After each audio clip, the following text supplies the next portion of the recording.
হে everyone, আমি জয়। আজকে আমরা বানাবো চোখ আঁকানো, যেটা খুবই সোজা আর সিম্পল ভাবে করতে চলেছি। তো চলো দেখা যাক। তো সর্বপ্রথম একটা লাইন টানবো, সুন্দর করে হালকা করে একটা লাইন। তো এতটুকু লাইন টানার পর তো আমরা একটা চোখের আইডিয়া করে নেবো যে আমাদের একটা চোখ এত বড় হবে। তো স্টার্ট করো। তো ফার্স্টে একটা এখান থেকে একটা গোল এমন করে, এখানটা একটা ছোট এমন করে গোল, দেন তারপর একটা উল্টা রিটার্ন গোল। ঠিক আছে, এতটুকু দেওয়ার পর এখান থেকে আমরা একটা আরেকটা ডাবল লেয়ারের লাইন দিব। ঠিক একইভাবে উপর থেকে আরেকটা ডাবল লেয়ারের লাইন দিব। তো এখন আইবলটা ড্র করব। আইবলটা সুন্দর করে বড় করে আইবল ড্র করব। ঠিক আছে, আইবলের ড্র করার ভিতরে ভিতরে আরেকটা চোখ হবে, আরেকটা আইবল গোল করবো। তো এটাকে আমরা কালো করব। আর এই সাইডে যে আইবলটা আছে, বলতে বাইরের সাইডটা, এটাতেও আমরা ব্ল্যাক করে দেব। আমি যেভাবে করছি তোমরাও ঠিক একইভাবে করো, তো খুব সহজেই হয়ে যাবে।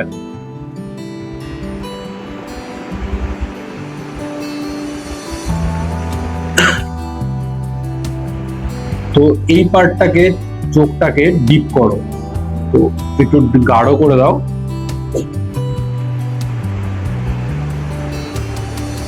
তোমরা যদি চাও শেডিং করতে পারো, তো আমি শেডিং করব, এটাতে অল্প পরে করব। তো এটা একটা চোখ করার পরে একটা চোখ যত বড় আছে আর কি, এই চোখটা যত বড়, মাঝখানে ঠিক ততটাই বড় গ্যাপ দিয়ে তো আরেকটা, কারণ চোখটা অল্প মুড়ে আছে, মানে ফেসটা অল্প ঘুরে আছে দেখে এই চোখটা অল্প ছোট হবে। তো মাঝখানে সেম ফাঁকা দিয়ে এখান থেকে আমরা আরেকটা চোখ করব এমন করে। এই চোখটা অল্প এমন হবে। তো তোমরা চাইলে এটা চোখের মাপ, উপরের লেন্থ আর নিচের লেন্থ মেপে নিতে পারো এমন করে। দেন তারপরে এখানটা একটা চোখ দাও। দেন এটারও সেকেন্ড লেয়ার নিচ দিয়ে একটা উপরে আর একটা উপর দিয়ে। দেন এটারও একটা আইবল হবে ভেতরে আর সাইড দিয়ে এমন। আমি নর্মালি জাস্ট শেডিং, যেটা শেডিং বলে না, নর্মালি জাস্ট অল্প কালো করে দিচ্ছি, গাঢ় করে দিচ্ছি। তো আমি শেডিং পেন্সিল দিয়ে আর কি, ডার্ক পেন্সিল দিয়ে আমি করব। তো এতটুক চোখের কাজ হয়ে গেল। এখন ভুরু কাজ। তো আই ভুরুটাও একটা লাইন কি করে নাও, যে এখান থেকে স্টার্ট হবে। তো মিনিমাম একটা চোখের যতটুকু লেন্থ হয়, মানে উপর থেকে নিচ পর্যন্ত, ঠিক এইখান থেকে ঠিক ততটাই লেন্থ ছেড়ে তারপরে আইবল স্টার্ট করবো এমন করে। ঠিক একইভাবে এই সাইডেও একইভাবে স্টার্ট করব।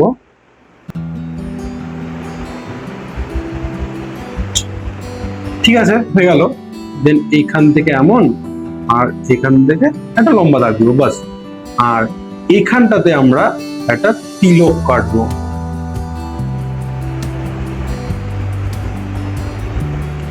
আর সেম একইভাবে এখানটা ডাবল লাইন।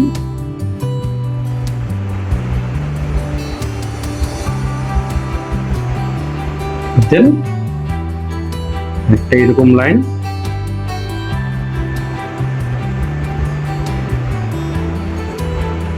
ঠিক আছে, তারপর আমরা এখানটায় একটা, বলতে চোখের এখান থেকে, বলতে চোখের ভুরুটা যেখানে শেষ হবে সেখান থেকে একটা এমন দাগ দিব। দাগ দেওয়ার পর এখান থেকে আমরা একটা সোজাই দাগ দিয়ে দিব। ঠিক আছে, আর এখানটাতে আমরা দিব যে কৃষ্ণ ঠাকুরের যে ময়ূরের যে পালকটা হয়, তো সেটা করবো আর কি। সেটা করার জন্য বেসিক্যালি ফার্স্ট একটা গোল দিচ্ছি, তো ভেতরে আরেকটা গোল হবে, দেন থার্ড উপরে আরেকটা গোল। তো এইখান থেকে এখন পাতাগুলো এমন যাবে, ময়ূরের যে পালকগুলো আছে, আমি যেভাবে দিচ্ছি তোমরাও ঠিক একইভাবে দাও। তারপর আমি জাস্ট আউটলাইনটা দিচ্ছি, অল্প পরে শেডিং করছি জাস্ট এমন। বাস এতটুকু হলো বেসিকটা। তো এখন আমি শেডিং করব। শেডিং করার জন্য আমি পেন্সিল ইউজ করছি, 8B পেন্সিল দিয়ে করতে পারি। তো 8B পেন্সিল নাও। তো তোমার কাছে যদি 8B বা 10B 6B তোমার কাছে যেটাই থাকবে তুমি সেটা দিয়েই করতে পারো। ওরকম কোনো ম্যান্ডেটরি কিছু না যে এত বি আমি 8B দিয়ে করছি দেখে তোমাদেরও 8B দিয়েই করতে হবে। তো শেডিং করার জন্য এখন যেহেতু এই ভেতরটা ডার্ক ছিল, তো আমরা ডার্ক করব। এই জায়গাটা ডার্ক ছিল। তো এখন যেই জায়গাগুলো অল্প বেশি ডিপ ছিল সেই জায়গাগুলোকে অল্প প্রেসার দিয়ে আমরা ডিপ করব। আর যেমন এই জায়গাটা ছিল চোখের, এটাকেও দিব। দেন এখানটা একটা হালকা একটা লাইন ছিল এমন করে, এমন দিব, এটাও ছিল ডিপ। ঠিক একইভাবে এইখানটা, এই আইবলটা তো আসবো, এই আইবলটা তো এইখানটা ডিপ ছিল, এই লাইনটা ডিপ ছিল, দেন এই সাইডটা ডিপ ছিল অল্প গাঢ়, এই সাইডটাও হালকা হালকা ডিপ ছিল। ঠিক আছে, দেন এইখান থেকে এটারও নিচের লেয়ার লাইনটা দিয়ে দিব, দেন ডাবল লাইন। ঠিক আছে, এখন আইব্রু। তো আইব্রুটাকে নর্মালি আমি বেসিক যখন, তো নর্মালি এটাকে কালোই করে দাও। আমি ওরকম আর ডিটেলিং ভাবে দিচ্ছি না। ডিটেলিং ভাবে দিতে গেলে তোমাদেরই বুঝতে অসুবিধা হবে কিভাবে করলাম। খালি কোন অ্যাঙ্গেলে পেন্সিলটা ঘোরাচ্ছি সেটা খালি খেয়াল করো। আর এটাও সেম একইভাবে।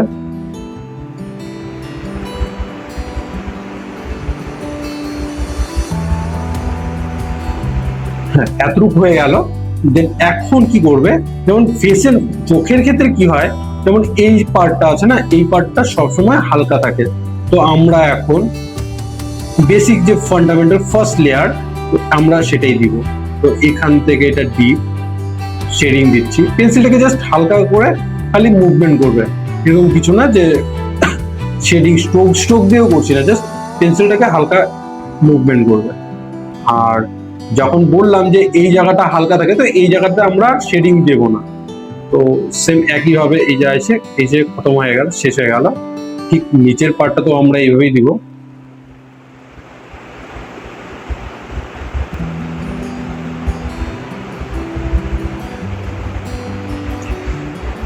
দেন এই সাইডটাও সেম একইভাবে শেডিং, এই সাইডটা হালকা,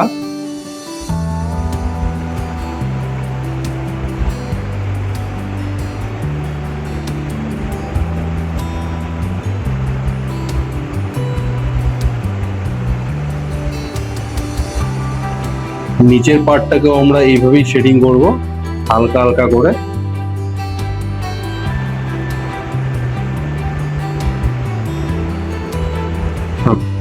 দেন এখন আমরা শেডিং এর জন্য আমরা এই তিলকটা আছে, তিলকটাতে হালকা হালকা করে আমরা শেডিং দিব। শেডিং বলতে কি, তুমি কালার করতে পারো, কালার করে লাল পেন দিয়ে খালি মার্কিং করে দিতে পারো। আর আমরা যেমন শেডিং করছি, তো আমি নর্মালি এটাকে ব্ল্যাকই করে দিই।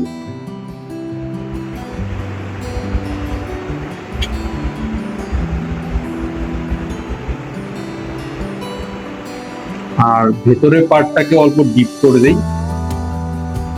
কারণ ডিপ করলেই চোখে পড়বে জিনিসটা।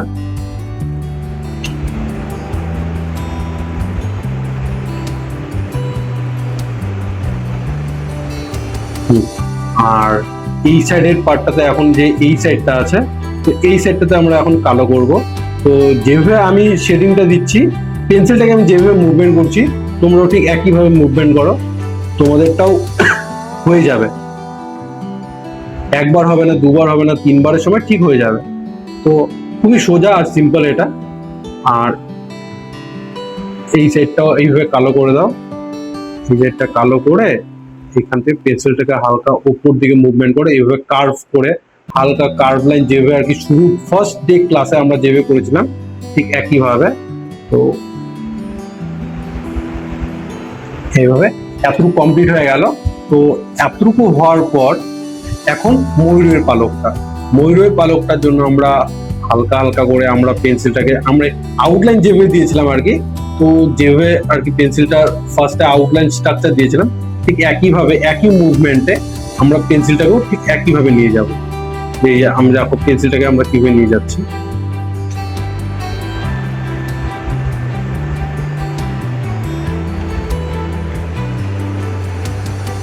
এখন ভেতরে যে পার্টটা আছে সেটাকে কালো করে দিব। তুমি চাইলে কালার করলে ব্লু কালারও করে দিতে পারো। তার উপরের লেয়ারটা হালকা করে দিয়ে দিই, আর এটাও একটা হালকা করে লেয়ার দিয়ে দিই, কারণ এখানটায় আমরা শেডিং যখন দিচ্ছি না ওই ভেতরটাতে, তো আমরা হালকা হালকা করে দিয়ে দিই। আউটলাইনটা একটু ডিপ করে দিই, কারণ বোঝা যাবে যে এটা শ্রীকৃষ্ণ ঠাকুরের ময়ূরের পালক।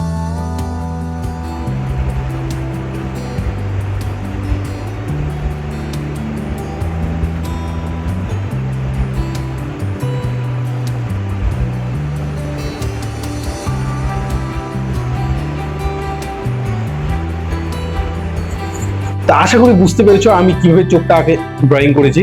খুবই সোজা আর সিম্পল ভাবে করেছি। তো দেখা হচ্ছে পরের ক্লাসে, তখনের জন্য টাটা।